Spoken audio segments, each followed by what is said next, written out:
ઊંધિયામાં જો સૌથી ભાવતી વસ્તુ હોય ને તો એ છે મેથીના મૂઠિયા.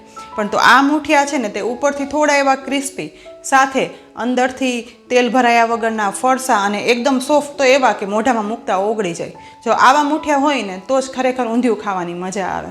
તો કિચન સિરીઝમાં હું શીતલ, અને આજે આપણે પરફેક્ટ માપ સાથે છે ને ઊંધિયામાં ઉમેરાતા મૂઠિયા બનાવીએ. ઊંધિયા માટેના પરફેક્ટ મૂઠિયા બનાવવા માટે અહીં મેં 150 ગ્રામ મેથીની ભાજી લીધી છે. મેથીની ભાજીને વીણી એકદમ ઝીણી સમારી લેવાની છે. અહીં મેથીની ભાજીની કૂણી ડાળી છે ને તે પણ સમારવામાં લઈ લીધી છે, કારણ કે આ કૂણી ડાળી છે તે મૂઠિયામાં બહુ જ સરસ લાગે છે. હવે પ્રથમ સમારેલી મેથીની ભાજીને એક પોળા બાઉલમાં લઈ લઈશું. બધી જ ભાજી બાઉલમાં લઈ લેવાઈ જાય ને એટલે ભાજી ડૂબી જાય તેટલું પાણી તેમાં ઉમેરી દેવાનું છે. અહીં પાણી ઉમેરાઈ ગયું છે તો હવે હાથ વડે પાણીમાં ઘસી આ ભાજીને સાફ કરશું. મેથીનું શાક, મૂઠિયા કે કોઈ પણ વાનગી બનાવીએ ને એ પહેલાં મેથીની ભાજીને પાણીમાં સાફ કરવી જ જોઈએ, જેથી તેમાં ચીપકેલી ઝીણી માટી છે ને તે દૂર થઈ જાય. અહીં મેથીની ભાજી પાણીમાં ઘસી અને સાફ થઈ ગઈ છે તો હવે થોડી થોડી ભાજી હાથમાં લઈ અને નિતારી લઈશું. અને નિતારેલી ભાજી એક પોળા બાઉલમાં કાઢી લેવાની છે. ધીમે ધીમે બધી ભાજી છે તે પાણીમાંથી નિતરાઈ ગઈ છે અને બાઉલમાં પણ ઉમેરી દીધી છે. 150 ગ્રામ મેથીની ભાજી સાથે આપણે 1 કપ ચાળેલો બેસન તેમાં ઉમેરી દઈશું. તેની સાથે 1/8 કપ ઘઉંનો કરકરો લોટ ઉમેરશું. હવે તેમાં 2 ટીસ્પૂન જેટલા લીલા મરચાં અને આદુની પેસ્ટ ઉમેરી દેવાની છે. તેની સાથે 1 ટીસ્પૂન સફેદ તલ પણ ઉમેરી દઈશું. સાથે 3/4 ટીસ્પૂન લાલ મરચું પાવડર ઉમેરશું. તેની સાથે 1/8 ટીસ્પૂન હળદર પાવડર પણ ઉમેરી દઈશું. અડધી ટીસ્પૂન ધાણા જીરું પાવડર ઉમેરશું અને 1/4 ટીસ્પૂન હિંગ પણ ઉમેરશું. સાથે હવે 3/4 ટીસ્પૂન મીઠું પણ ઉમેરી દેવાનું છે. તેની સાથે ગળાશ માટે 1/2 ટીસ્પૂન ખાંડ પણ ઉમેરી દઈશું. હવે અડધી ટીસ્પૂન ગરમ મસાલા પાવડર પણ ઉમેરી દેવાનો છે. ગરમ મસાલા પાવડર ઉમેરાઈ જઈને એટલે આ મિશ્રણમાં આપણે 1/8 કપ જેટલું તેલ ઉમેરી દેવાનું છે. તેલ ઉમેરવાથી આ મૂઠિયા છે ને એ ઉપરથી ક્રિસ્પી અને સાથે અંદરથી સોફ્ટ અને ફરસા બને છે. તેલ ઉમેરાઈ જાય ને એટલે હવે અડધા લીંબુનો રસ પણ નીચોવી દઈશું, જેથી મૂઠિયામાં ખટાશ પણ સરસ આવે. ઉમેરવાની સામગ્રીમાં હવે ફક્ત એક જ ઇન્ગ્રેડિયન્ટ ઉમેરવાનું બાકી છે. જે મૂઠિયાનું બેટર તૈયાર થઈ જાય ને એ પછી ઉમેરશું. પણ એ પહેલાં મિશ્રણમાં બધું હાથ વડે મિક્સ કરી લઈશું. અહીં આજે આપણે મેથીની ભાજીને પાણીમાં સાફ કરી હતી ને, તેથી તેમાં થોડો પાણીનો ભાગ રહ્યો છે, એટલે બધું મિક્સ કરતાં પાણી ઉમેરવાની જરૂર નથી રહી. પણ જો જરૂર લાગે ને તો જોઈતું પૂરતું પાણી ઉમેરવાનું અને આ બેટર તૈયાર કરવાનું. જનરલી આપણે ઊંધિયાના મૂઠિયા બનાવવામાં ફક્ત બેસન જ ઉમેરતા હોઈએ છીએ, પણ આજે આપણે તેમાં થોડો કરકરો ઘઉંનો લોટ ઉમેર્યો છે.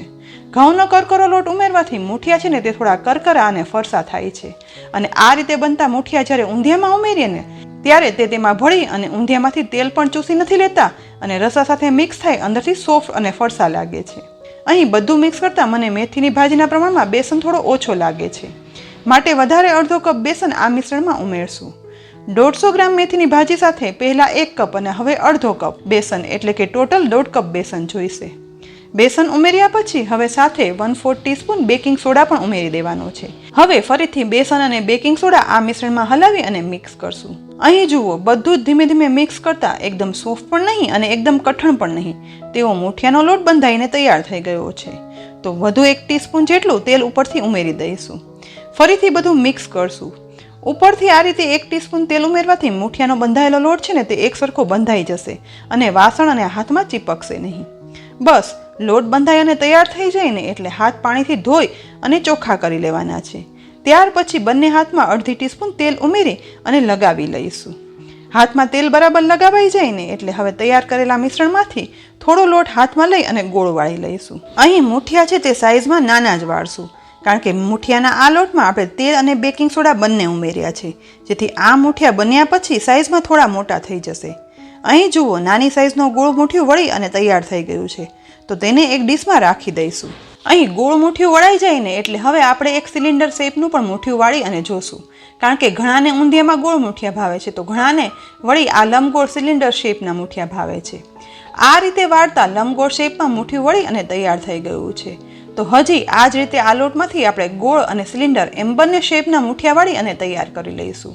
ટૂંકમાં મૂઠિયાનો સ્વાદ તો એક જ હોય છે, પણ ઘરમાં બધાને જે રીતે પસંદ હોય ને તે રીતે મૂઠિયા વાળી લેવાના. અહીં બધા મૂઠિયા વળી અને તૈયાર થઈ ગયા છે. બાજુમાં મેં ગેસની લો ફ્લેમ પર તેલ પણ ગરમ કરવા રાખી દીધું હતું.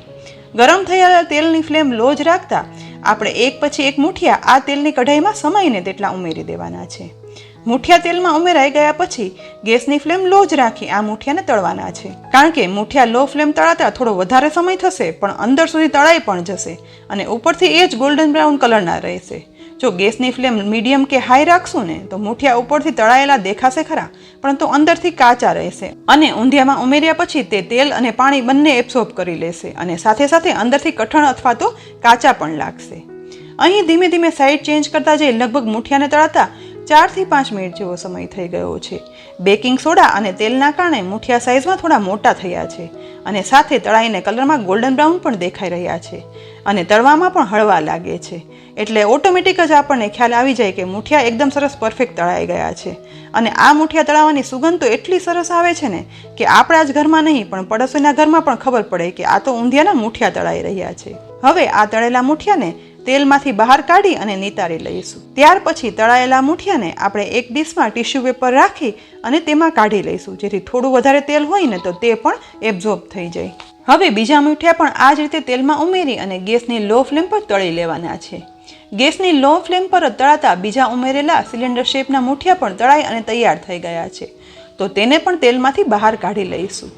અહીં હવે બધા મુઠિયા તળાઈ ગયા છે, તો તળાયેલા મુઠિયામાંથી એક મુઠિયાના ટુકડા કરી અને જોશું. જુઓ, ઉપરથી માત્ર સહેજ એવા ક્રિસ્પી પણ અંદરથી એકદમ ફરસા, સોફ્ટ અને જાળી પડેલા એકદમ પરફેક્ટ મેથીના મુઠિયા બની અને તૈયાર થઈ ગયા છે.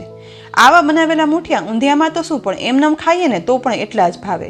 અને આ જ પરફેક્ટ માપ સાથે બનાવેલ મુઠિયા ઊંધિયામાં ઉમેરશો ને તો તેમાં અંદર સુધી રસો ભળી જશે, વળી કડક પણ નહીં અને એકદમ પોચા પણ નહીં અને એકદમ ફરસા મુઠિયા રહેશે. વળી ઊંધિયામાં તેલ પણ નહીં શોષે અને ઊંધિયું છે ને તે રસરસતું રાખશે. તો ફ્રેન્ડ્સ, ઊંધિયા માટેના પરફેક્ટ મુઠિયા બનાવવાની આ રેસીપી તમને કેવી લાગી તે કોમેન્ટ બોક્સમાં લખી અને જરૂરથી કહેજો. સાથે મકર સંક્રાંત પર જ્યારે તમે ઊંધિયું બનાવો ને તો આ જ રીતે મુઠિયા બનાવીને નાખજો, જેથી એકદમ પરફેક્ટ ઊંધિયું અને પરફેક્ટ મુઠિયા બને. રેસીપી ગમી હોય ને તો લાઈક કરી અને શેર કરજો. સાથે જ અમારી ચેનલને જરૂરથી સબસ્ક્રાઈબ કરી લેજો, જેથી આવનારા દરેક વિડીયોના અપડેટ્સ તમને તુરંત જ મળી જાય. ફરી મળશું એક ઉપયોગી રેસીપી સાથે. ત્યાં સુધી આવજો.